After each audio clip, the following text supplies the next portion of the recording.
Hi there.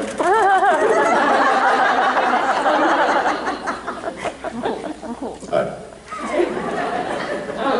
So I'd really love to become an actor in my future, and I'm a BFA acting major in college right now.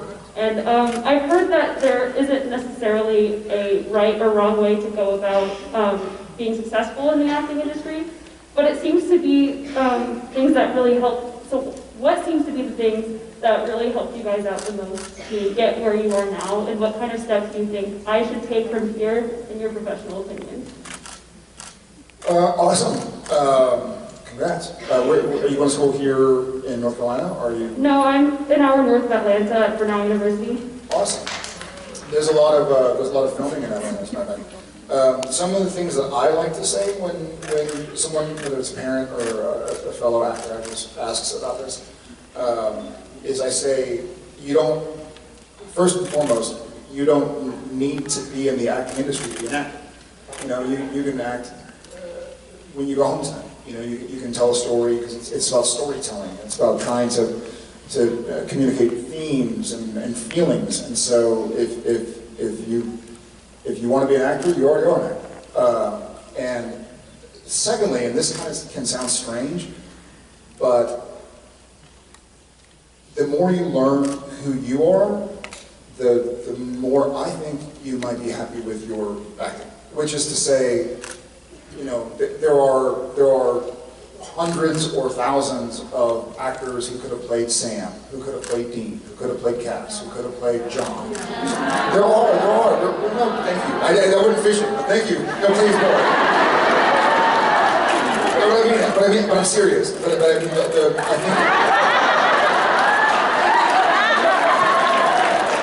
I didn't. That sounded like I was fishing. I legitimately was not.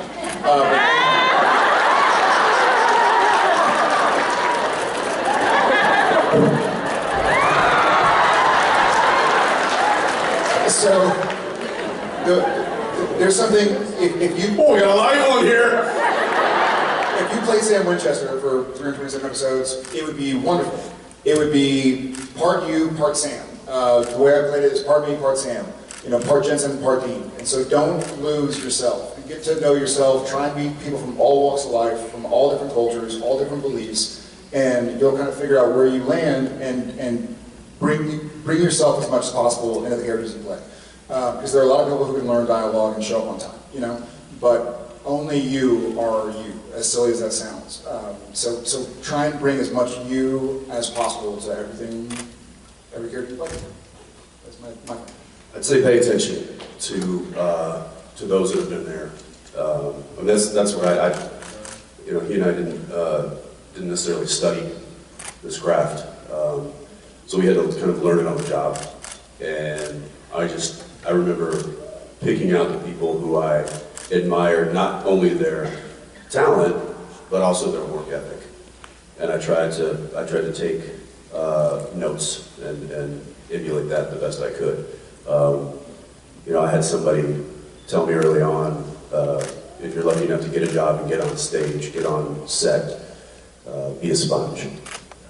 Be a sponge and just soak up as much of it as you possibly can, from the technical aspect to the creative aspect, and everything in between. When I first started, you know, Supernatural, I'd done a number of projects prior to that, but I was still learning, and I still asked questions, and I still paid attention. You know, even in maybe a part of the industry that didn't necessarily pertain to acting, I started asking, why are you using this lens on the camera? Why are you putting that light over there? Why are you, you know, why are we moving in this way? Why is the camera moving? But like, why is this happening? Because it's all part of the storytelling, right? And I just wanted to know. It's like, I say, like, if I was a race car driver, I don't necessarily need to know how the engine operates, but I wanted to know. And I just felt that would make me a better actor. So yeah, learn, be a sponge, and apply. And break a leg. There you go.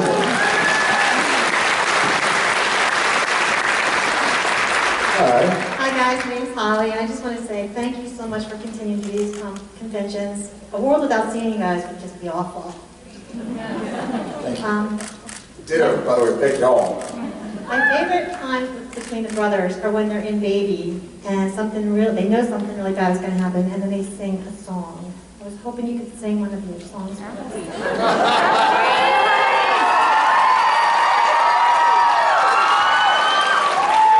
See, the problem is, for me, I gotta go back to being Cordell Walker tomorrow morning, so if I get to Sam Winchester right now, it's gonna be hard to break out of it.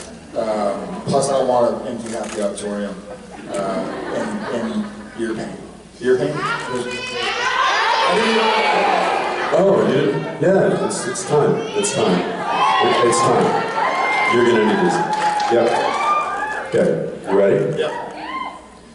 Up here, I'm gonna need you up here. Down here, and I need you guys down here, somewhere down there. So, yeah, we're just not rehearsed. It's not gonna be good. This is, I can't allow something like this to make it to YouTube tomorrow. It's already on YouTube. Yeah, I am. I'm trying to help you out here, pal. There's no saving me. I put on that clip last time. Well, you know what? We legit.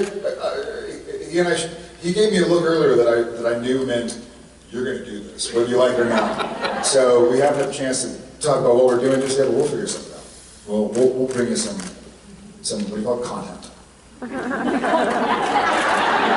Content.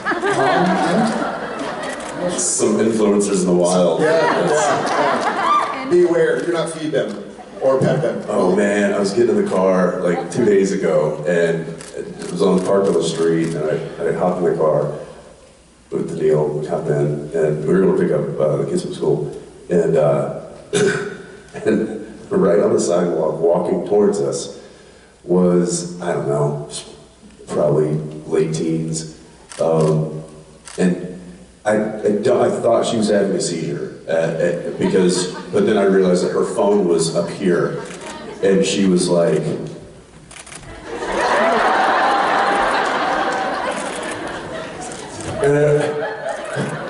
and I was like, oh no, does she need help? And Daniil just goes, she's influencing. And I guess she was doing some sort of TikTok thing, walking down the street looking like an absolute fool. I'm trying to not do that right now, even though I just did it, so I guess I'll see that tomorrow. Every fail. Thank you, we'll work on it. Thanks a lot. Hello. Hi, I'm Mandy. Thank y'all so much for doing this for your fans. It's really cool. And to piggyback what other people were saying, I started watching y'all during daytime reruns while I'm folding infant laundry, and then got to watch you real time with my own kids for the second time in a row as they became teenagers. So very cool what y'all have created. My question, coming from my daughter, is if you could or had to go back and reshoot any episode, knowing what you know now, either because You want to be in a room with 60,000 bees again? Bugs. I would redo Bugs in a way that didn't make it happen. That's true, because here's the funny thing about Bugs, is we did, I think that's probably good, because we did shoot in a set with 60,000 bees, 60,000 bees. And But don't worry, they're drone bees, and they're very docile, and if you're calm, they're calm. Okay, great. When they yell action though, swat them. I've got a makeshift flamethrower. They're gonna be cool with that?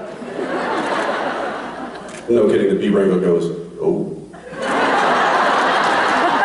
And we're supposed to be pretending. And that was it. That was it. Yeah. It wasn't if we were gonna get stung, it was how many times. Correct. And then the real kicker is that we were shooting 35mm film back in the day.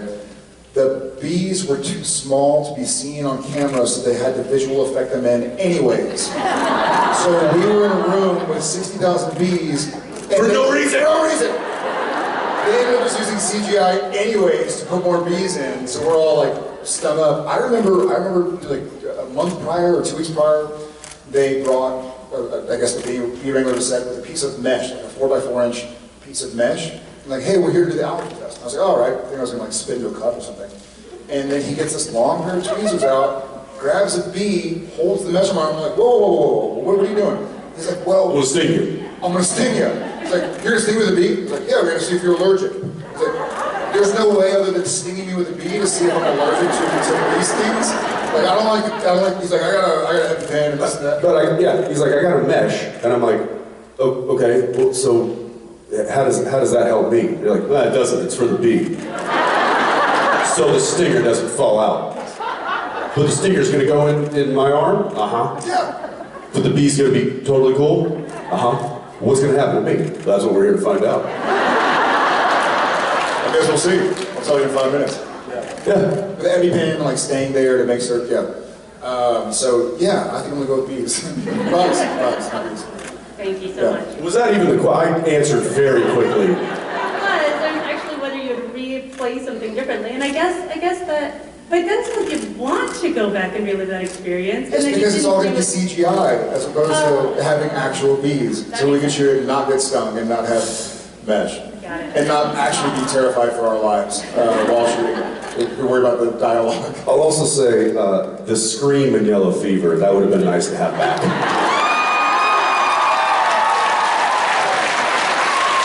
You want to go a little bit bigger with it? A little bigger. Yeah, bigger. I would have gone bigger. Thank you. Hello. You want to see what I would have done? So he's there, he's about to open the locker, the cat, the whole thing. This is what I would do if I had the chance to redo it.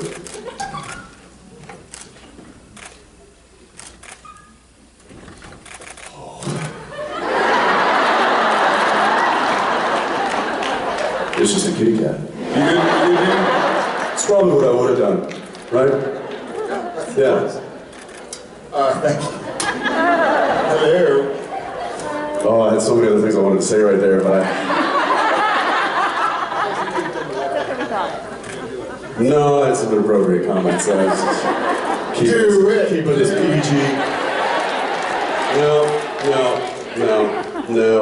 No.